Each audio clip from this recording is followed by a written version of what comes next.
안녕하세요, 보수미입니다. 4월 29일 국민의힘 대선 경선 최종 진출자는 한동훈, 김문수로 결정되었습니다. 자, 이제는 전략적 선택의 순간입니다. 오늘 국민의힘 후보는 왜 한동훈이어야만 하는지, 왜 한동훈을 지지하지 않았던 분들조차 이제는 전략적으로 그를 선택해야 하는지 말씀드리겠습니다. 사실 멀리 갈 필요도 없습니다. 지난 경선 토론을 보신 분들은 느끼셨을 겁니다. 물론 김문수 후보, 소신 있고 훌륭하신 분입니다. 하지만 김문수 후보 같은 분은 태평성대한 시대에서나 어울릴 법한 지도자상이죠. 하지만 지금 대한민국은 그런 시기가 아닙니다. 이번 대선의 시대 정신은 시대 교체를 통한 거대한 대변화입니다. 국민이 원하는 건 과거에서 헤어나오지 못하는 70대 정치인의 회고록이 아닌 젊은 리더가 제시하는 꿈과 비전, 그리고 미래를 향한 도전입니다. 또한 대선에서 승리하기 위해선 중도 확장성이 확실해야만 합니다. 누누이 말씀드리지만 중도층의 80% 가까이가 탄핵에 찬성했습니다.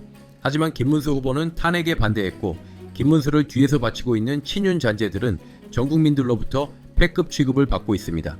이 상태로는 절대로 중도층으로부터 선택을 받지 못합니다. 그리고 마지막으로 제일 중요한 부분입니다.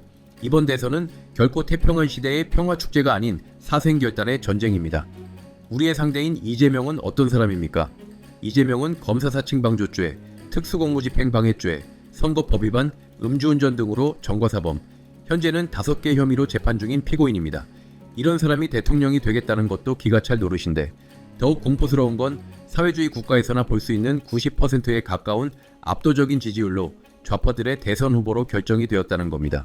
잡초보다 질긴 생명력과 광기 어린 그의 추종자들을 생각하면 두렵기까지 합니다. 혹자는 이렇게 말합니다. 아무리 과거가 더러워도 나라만 잘 경영하면 되는 거 아니냐? 그렇다면 과연 이재명이 나라를 잘 경영할 수 있는 역량이 될까요? 우리는 그동안 이재명이 경제와 안보, 외교 분야에 있어서 오락가락하며 부도수표를 날리다가 수습하는 총흑을 수없이 목격했습니다. 특히나 기본소득을 지속적으로 주장하고 한미동맹과 북한 문제, 중국 문제 등에 있어서는 본심이 드러나는 위험한 발언들을 많이 했는데요. 여러분은 이재명이 오락가락하는 이유가 무엇인지 생각해 보셨나요? 결국엔 정치적인 철학과 진심 없이 국민들을 기만하는 겁니다.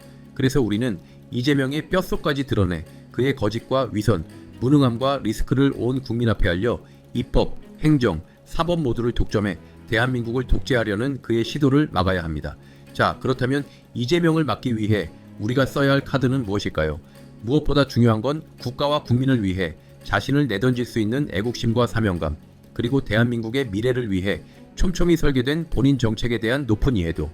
국민을 기만하려는 이재명의 공수표가 허구임을 증명해낼 수 있는 식견과 지혜가 필요합니다. 또한 정과가 없고 도덕성과 청렴함이 상대 후보 대비 우월해야 하며 그간 살아온 인생의 행적이 깨끗하고 떳떳해야 합니다. 그리고 이재명의 위선과 가식을 팩트와 논리로 바탕으로 쉴 새 없이 몰아치며 이재명이 왜 위험한 사람인지를 전 국민 앞에서 증명해낼 줄 아는 순발력과 집요함이 있어야 합니다. 결국 우리가 승리하기 위해 필요한 카드는 인품 좋은 십선비가 아니라 문무에 출중한 타고난 싸움꾼입니다. 우리 모두 기름기를 싹 빼고 지난 경선 토론에서의 한동훈의 모습을 복귀해봅시다. 비록 상대 후보를 과하게 몰아치기는 했지만 한동훈은 토론 실력, 이미지, 정책, 청렴함, SNS를 활용한 여론전 등 모든 면에서 타 후보들을 완벽하게 압도했습니다. 자, 그렇다면 우리가 가진 한동훈이라는 이 강력한 무기를 이재명을 상대로 쓰면 어떨까 상상해 보십시오. 더 이상 길게 말하지 않겠습니다. 저는 한동훈이 이재명을 가둬놓고 숨도 못 쉬게 뚝 까패는 모습 반드시 보고야 말겠습니다.